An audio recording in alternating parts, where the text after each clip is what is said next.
Hello, this is wmpyr here with something a little bit different today. This is basically a fight breakdown video.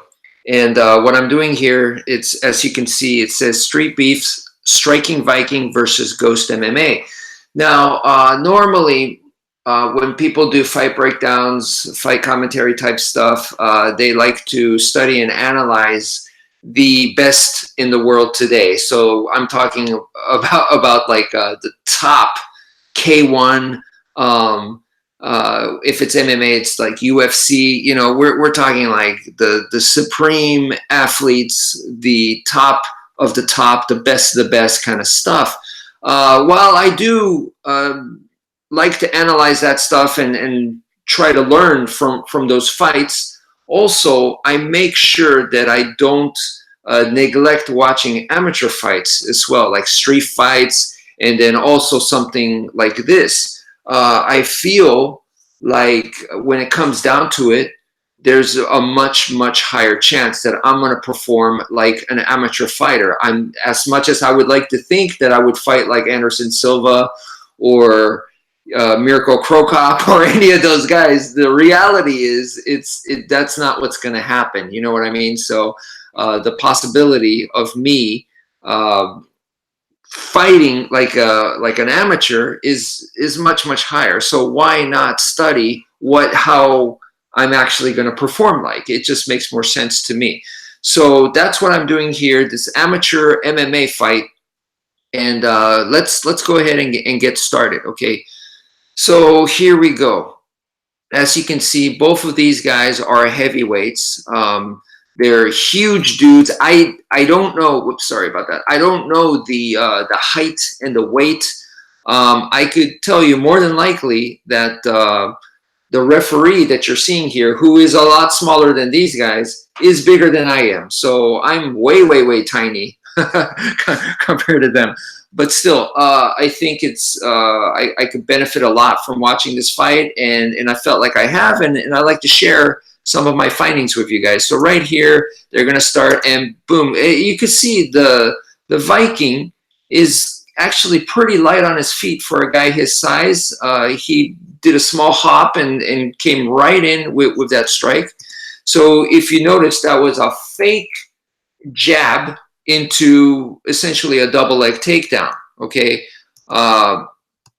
so from a wrestler's perspective, and I'm not a wrestler, but a person who has wrestling training, actual wrestling training, might say that that wasn't a good, technically a good double leg takedown. The skill was not there or whatever. But the fact that this guy did it from a jab to a double leg takedown, I mean, remember, this is a big guy. A big guy is using strategy.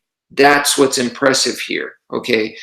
So he goes in for the double leg takedown. Mr. Ghost is doing a great job of defending, kind of putting his hips back, not a full-blown sprawl, but putting his hips back and defending the takedown enough to the point where he neutralized it. And now they are in a clinch position. As you can see, Mr. Ghost, his body angle is to defend against the takedown coming in. So that's why he's at this diagonal angle with his legs are back. So he was feeling the force of the striking Viking coming in. So Viking must be a fairly decent, strong guy, at least if it's not his strength. I mean, the weight coming in is substantial enough that Ghost had to use body leverage to try to stop it here. So at this point, it's they're once again in a clinch position, and you notice the striking Viking guy, he sits himself down. That's what you're seeing here. So he does what we call a suicide throw, where he pulls himself down to the ground, and by doing so, he does a throw.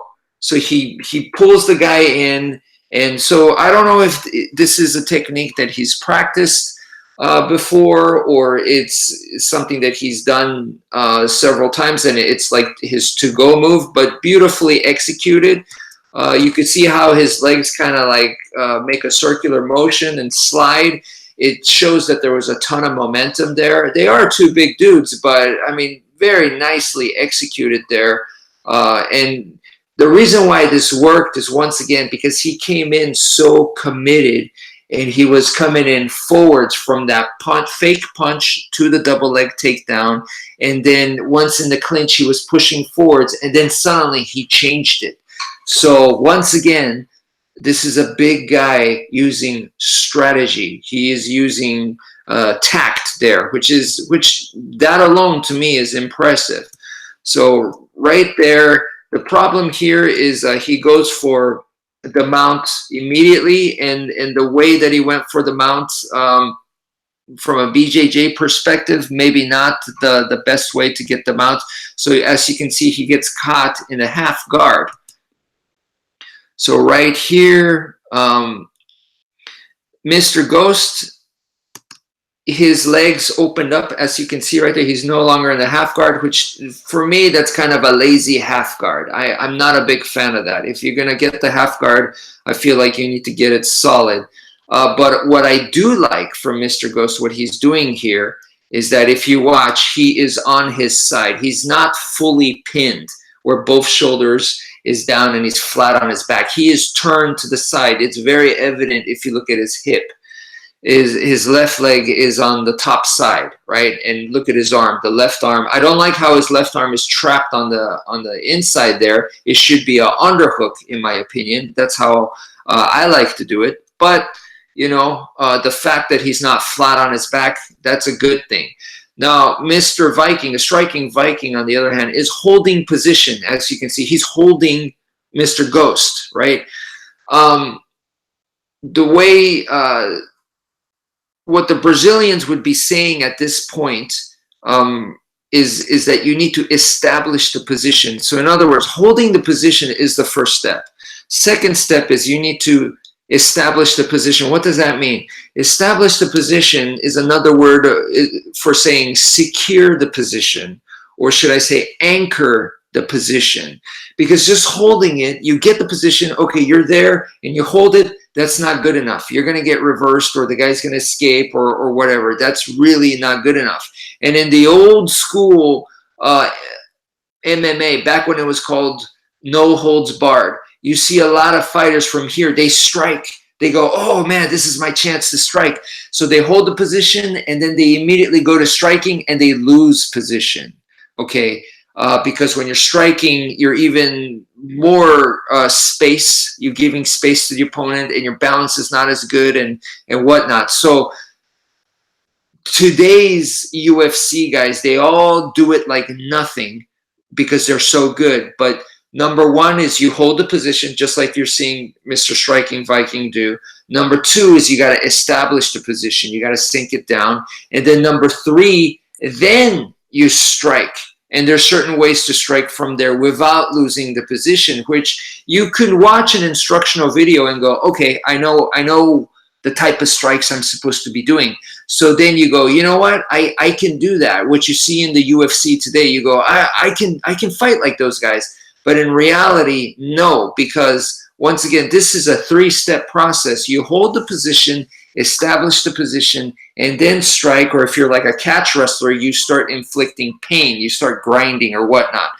Still, though, it's a three-step process. You need that. And the people that just would watch an instructional video, you only have two steps. You're missing the most important step, which is the establishing the position part. And that's also what I am not seeing from Mr. Striking Viking at this point. So if you watch right here, he is holding, but once again, I don't see him anchoring or securing. And so what happens here, boom, Mr. Ghost gets out. He does a good job, and he just gets out right there. And now, so he's on top, kind of like in a front headlock type of position. A little bit of an over sprawl position for Mr. Ghost. And then they're back in the clinch, and they're going to break free. Some punches thrown, they break free, and now they have to pretty much start over. Okay, so that was for Mr. Viking. He was kind of in the top position. That was his chance. So he lost that. That's maybe kind of a bummer. Mr. Ghost, he got out of it. That's impressive. Let's keep going here. And then, so they're back to striking now, stand-up striking. And right there, Deceptively fast. In my opinion, Mr. Ghost, the way he lunged in and punched at the same time. And later in the interview, Mr. Viking, Striking Viking, says that that punch actually hit him in the face, and then from there he changed gears, and he's like, okay, now I'm gotta wake up. I gotta get into striking zone, which is his favorite thing to do. Apparently, he has the fastest KO in Street Beefs at this moment. So from here, boom, now he's like shifting gears. That's the hustling that you're seeing right there. And he's gonna, boom, he threw another fake jab that's more for speed. You could tell he didn't really have the intention of necessarily landing it. I'm sure if it landed, it would have been great. But it's kind of the same idea as what you saw in the beginning, where he threw the jab and then he did a double leg takedown. In this case, he threw a jab, and Mr. Ghost, look at his body position, right? He leaned back to dodge it, and this is why I tell you guys that the leaning thing, and in a not too long ago video, I regretted teaching leaning. Okay, is because you lean and you get out of the way of the first move. That's great, and this is why in boxing it's not taught as a conventional or as a proper boxing move, at least from my understanding. Okay, because once you get out of the way, which he successfully did, look what happens with the second. Boom, he eats the second one, because you're not in position to defend the next and the next, and because you lean, you're off balance. You're not in a good place. So from there, leaning should be when you have enough distance, when you're safe enough, then you can lean. When you have, how would I say, you have extra time, like you're doing very, very well, and you're like, man, I am like a move and a half ahead of my opponent. When you're like doing very, very well, then you could like lean and stuff. But if not, right, then leaning is very bad for this. This is a perfect example that I could show you guys, and this doesn't change whether you're using weapons. It's the same idea. So he got clocked really, really hard. They say it broke his nose. And look at Mr. Viking right here. He comes in and look, he look at how his right leg is off the ground. His whole body came in and he stopped himself. And that is very perceptive of this. He has a good eye. Most people, get too excited, probably wouldn't even see that maybe, and just go into just like a shark that smells blood, just keep on the guy and keep attacking him. But no, he was very perceptive, very, very controlled. So to me, Mr. Striking Viking shows intelligence in his fighting. And Mr. Ghost, I thought, did a very, very good job. So I thought this was a great fight. It ends right here. I thought it was a great fight. It's unfortunate that it ended with Mr. Ghost breaking his nose. That really sucks anytime that happens. And here's a quick shout out to Mr. Sakan Lam, who also had his nose broken in a recently, and he had to go to the hospital and everything. So I wish him a good recovery, and that it never, ever, ever happens again. It's just, it sucks. It is a life of a fighter, and this is exactly the reason why I'm done doing this kind of thing. But I like to train, I still like to train. But anyway, this I thought was something that there was a lot of things to point out, beneficial things. And that's it for now. So thank you for listening, and take care, folks.